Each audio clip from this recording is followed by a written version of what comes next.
Friedman, Brian Wilson, Mary Catherine Ham, today's newsmakers, and you, the Morning Majority. 105.9 FM, AM 630. WMAL. 6:37 on the Morning Majority. You know, yesterday there was a story that we talked about. It asked the question, it sort of laid out a little evidence. They had some sourcing that was not by name, but it was out there that suggested that perhaps there is a covert war already underway between the United States, maybe Great Britain's involved, maybe the Israelis are somehow involved, against Iran. And there's been some evidence of that. I mean, we've seen these explosions on satellite photos of major military installations that have, for some reason, in the last few weeks, big explosions have taken place. They've sort of been taken out of commission. So what's going on there? Well, a guy who has written about this from time to time, in fact, has been talking about it for quite a while, is Eli Lake. He's the senior national security correspondent for Newsweek and the Daily Beast, and he joins us now on the line. Hi, Eli. Hey, how are you? Thanks for having me. Good. It's good to have you. So let's talk about what's going on. What do we think is going on behind the scenes with the United States? Is there a covert war really already underway between the United States and Iran? Yeah, I think the answer to that is definitely yes. About a year ago, we saw stories of something that was called Stuxnet.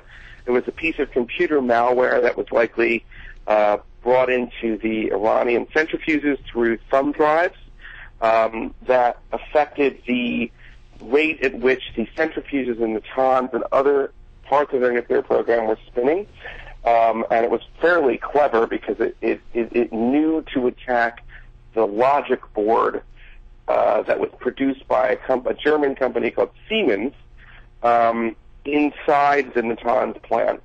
There's another computer virus called Duku, which is also believed to be in Iran. It was also first noticed in Sudan.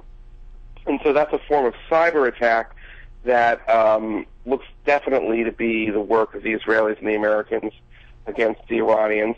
There has been traditionally something called just sabotage, or what the CIA calls modified equipment, which is where you attempt to infiltrate the illicit supply chain or the black market for sensitive equipment in the nuclear realm, and then you sell the Iranian stuff that is either bugged or has something the equivalent of a LoJack, so you know the location of it. That's interesting. Or is rigged in such a way that it will break down under stress and will, when combined with other industrial equipment, sabotage, the sophisticated nuclear centrifuge process or whatever you're trying to do. Well, what about these explosions that we saw at military installations around Iran? I mean, there's satellite photos show that something happened at these places that are thought to be where they're developing nuclear technology or missile technology.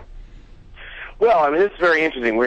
The response from the one that was last month, the first one where you saw it was a missile facility where a fairly high-ranking Revolutionary Guard Corps commander was killed. And when asked about this, Ehud Barak, the former prime minister and current defense minister of Israel, said, "Well, I don't know what happened, but may many things explode in Iran," I think is what his quote was. I've heard, I've heard Israeli officials say on background, when I've asked them about these two explosions, the response was, Israel has very little room for error and, needs all the help it can get, and this may have been the work of God or something like that. Mm-hmm. It's sort of a wink and a nod. But again, if I had, definitive information, I would have printed that the Israelis definitely did it. But yeah, there's certainly, listen, the other thing we know is the Iranians have arrested people they believe to be spies for the Americans and the Israelis. Right. Various scientists have been killed in Iran.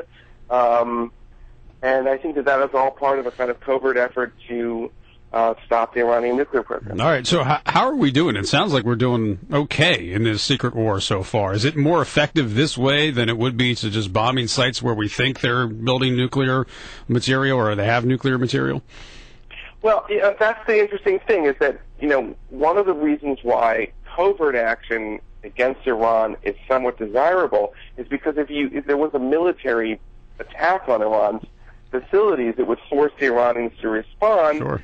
And the Iranians would respond likely with terrorism, or potentially their own kind of economic sabotage through sort of an oil shock, and that would and this way you feel that you can have the effect of delaying their program without forcing their hand. But I don't know if that assumption necessarily still holds, because we also know that the Iranians have attempted this year to try to kill the Saudi ambassador to the United States in Washington, and also the Israeli embassy. And that may have been a response to all the covert activities that have been done against them for the last that they know about. Hey, Eli, it's Tori. Good to hear you. But isn't this a case of the least bad option? I mean, for the longest time, people were saying, well, either the U.S. has to take out their nuclear capabilities or Israel has to take out their nuclear capabilities in a classic military action, neither of which are good options.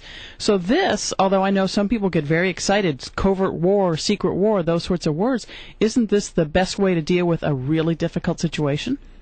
I think that's been the assumption. I think some form of kind of covert activity on this has been something that the presidents in the U.S. have embraced since probably George H.W. Bush.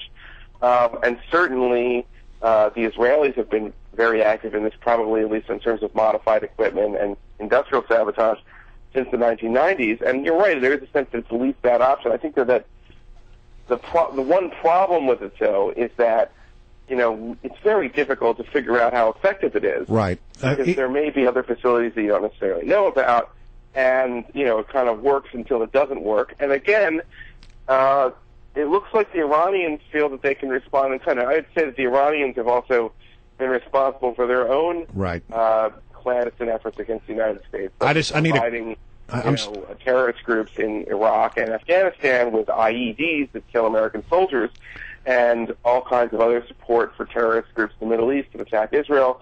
So the Iranians have their own kind of covert war of sorts. Right. And I would say that the American and Israeli efforts in many ways are sort of responding in kind. I got to ask you a quick question because we're way out of time, but the drone thing, big deal or not a big deal?